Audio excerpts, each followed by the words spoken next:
Martineau.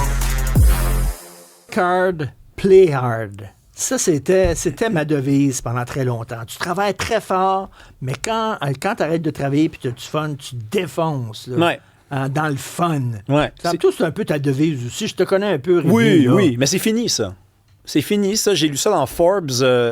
Donc, il y a quelques années, jusque dans les années 90, début 2000, les gens qui travaillaient dans les startups, les gens qui travaillaient dans la Silicon Valley, c'était ça qu'ils se disaient. Work hard, play hard. Ça veut dire, on travaille fort, on fait des semaines de 70 heures, 84 heures, mais quand on se repose, on s'en va au restaurant, on s'éclate, des grandes bouteilles, on s'amuse. Quand on voyage, en première classe. On se dévisse la tête. On se dévisse la tête, oui, Ben oui.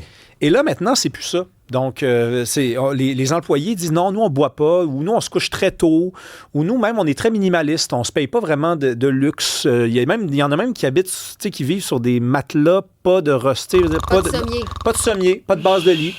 Ouais. Puis, Parce qu'ils sont moins payés ou quoi? Non, c'est pas ça. C'est comme si on s'imposait un genre de régime de vie. Ça, j'ai rien contre. Hein. Quand tu t'imposes la difficulté, ça, c'est des fois, là, il faut... Non, mais on n'a rien qu'une vie. Oui. Quand le rideau tombe, c'est terminé. Oui. Il faut s'amuser le plus possible. Mais Richard, je te parle souvent de ça. Puis des ouais. fois, je lis les commentaires, puis les gens sont d'accord. Après, il y a des gens qui disent aussi, tu sais, voyons donc, il n'y a pas de poésie dans un lendemain de veille. Je dis, oui, il y en a. Il y en a une. À un moment donné, tu réalises que tu as vécu la même soirée 75 fois. Là, peut-être qu'il faut passer à une autre étape, refaire d'autres types de soirées, mais il y a une poésie dans les lendemains de veille. Écoute, en fin de semaine, je regardais Pierre Gervais, c'est l'ancien gérant d'équipement du Canadien de Montréal. Il a travaillé pour le Canadien de 1986 à 2021. Okay. Il a gagné 2 Coupes Stanley avec le Canadien, puis il s'est rendu en finale de la Coupe Stanley durant la COVID, là, avec Carey Price, toute la gang. Et il s'est fait demander par les intervieweurs comment ça a changé avec les années. Tu sais, est-ce qu'il y avait des joueurs qui faisaient beaucoup de parties? Il disait, écoute, Kirk Muller, il dit, lui, là, des fois, il allait chez Paré, puis on allait le chercher parce qu'il fallait qu'on soit à une autre place à telle heure. OK? Kirk Muller, là, qui a ensuite été l'assistant entraîneur du Canadien. Puis il dit, mais puis là, après, les intervieweurs disent Suzuki, Caulfield, ils disent non. Ça, là, laissez-moi vous raconter cette histoire-là. Ça se couche tôt, ça. Ah non, mais c'est pire que ça, Richard. Quand le Canadien s'est rendu en finale de la Coupe Stanley il y a quelques années, pendant la COVID, le Canadien s'est rendu en finale. Donc, quand ils ont gagné la finale d'association, t'sais, normalement, là, tu célèbres. Là. Tu popes le champagne en way down. Tu t'en vas en finale de la Coupe Stanley. Ils étaient dans l'avion. Et il y a des joueurs plus expérimentés, des joueurs dans la trentaine, qui sont allés chercher Pierre Gervais en arrière dans l'avion pour lui dire « Viens-t'en, on va te montrer quelque chose. » Pierre Gervais, il avance. Et pendant que tout le monde faisait le party, Caulfield et Suzuki, ils jouaient aux échecs en buvant du lait au chocolat. Ça ne s'invente pas. Là. Voyons. Ça ne s'invente pas. Ça ne s'invente pas. Donc, c'est une génération comme ça. C'est une génération qui work Écoute, hard. moi, j'ai entendu parler, je ne sais pas si c'est vrai. Il y a quelqu'un qui me dit ça, mais qui a tendance à exagérer. Oh, on en connaît du monde de même. Qui a tendance à exagérer des fois. Mais il me dit qu'il est allé voir, Villeneuve, Jacques Villeneuve, quand il a gagné, quand il est devenu champion du monde, quand il a gagné à F1. Le soir même, après avoir pété le champagne devant la caméra puis tout ça, il dit on a joué à un jeu de société dans sa chambre d'hôtel. J'ai de la misère à croire ça, t'es champion du monde de la F1. T'as une minute, là. Non, mais tu sais, Richard, il y a des bébites. Il y a toujours eu des bébites. Mais là, les mouvements, les phénomènes sociaux... Il est allé le rejoindre dans la chambre d'hôtel, puis là, il dit, pensait là, on s'habille, puis on sort, puis on va avoir du fun. On joue. C'est vrai qu'il est arrivé avec son jeu. Monopoly. Il dit, on joue, au Monopoly ou genre... Mais tu sais, c'est tout ce que je veux te dire. Parce qu'il y a des gens qui me disent souvent, oui, mais les sportifs, tu sais, quand ils font une brosse puis ils jouent le lendemain, ils peuvent pas, tu sais, être en forme puis offrir leur maximum.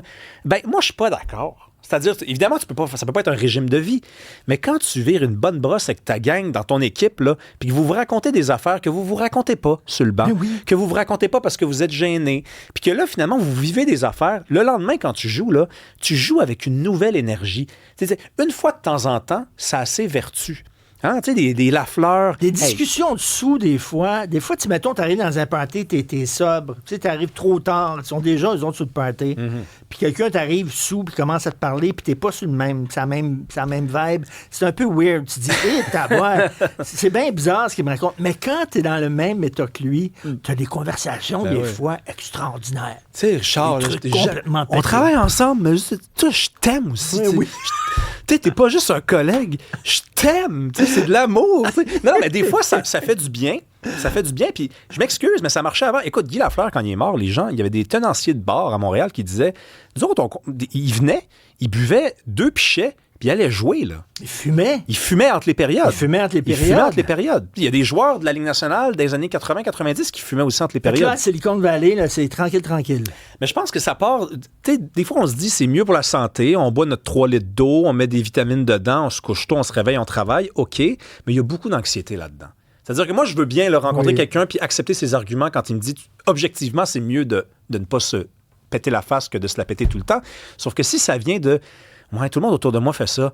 Ah ben là, si je fais ça, alors si je vais à l'envers, peut-être que je vais être en arrière. Ça, c'est de l'anxiété. Ça, c'est dans ta tête. Hein? T'en parles souvent avec Marc Boilard de ça. Oui. Ça, il y a des bonnes et il y a des mauvaises raisons de ne pas faire le party. Puis, en tout cas, ça marchait avant. Mais quelqu'un qui fait trop souvent le party, évidemment, on parle pas de ça. Ben non, il n'y a pas juste les deux cas de figure complètement opposés. Là. Work hard, play hard. Est-ce que tu vas t'amuser hard ce soir? Oui, absolument. Qui tu reçois à ton émission? Lino Zambito, parce que là, on parle beaucoup de politique, mais j'ai l'impression que, regarde, des élections, par exemple, que Carney voudrait déclencher en 2026, alors qu'on lui a donné un mandat minoritaire, c'est-tu éthique de faire ça? La course à la chefferie à la CAQ, le prochain premier ministre du Québec, il va être nommé par 15 000 personnes. C'est-tu éthique, ça? Lino Zambito à 18h au 99.5. Salut.